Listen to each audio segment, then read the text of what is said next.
развернут временный оперативный штаб областной. И сейчас развернули мобильный госпиталь. Он состоит из 4 отделений: приемно-эвакуационное, операционно-перевязочное. Операционное с реанимацией мы объединили.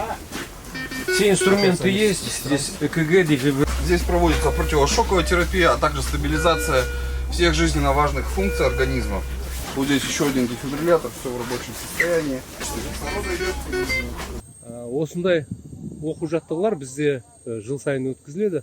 Бұл оқу жаттығуларда біз күштер мен құралдардың дайындығын және олардың бірлесіп атқаратын жұмыстары бойынша жоспарларын тексереміз, және олардың бәрін бағанағыдай бірін-бірімен атқару үшін жұмыстар жүргізеді. Бүгінгі таңда осындай учение өткізілді. Бұл учениеге барлық күштер мен құралдар қатысты.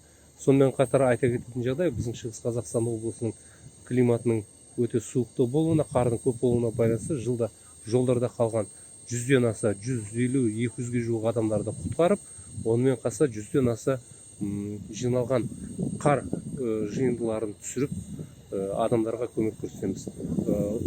Оқу жаттығудың нәтижесі бойынша жалпы күштер мен құралдардың дайын екенін айтуға болады.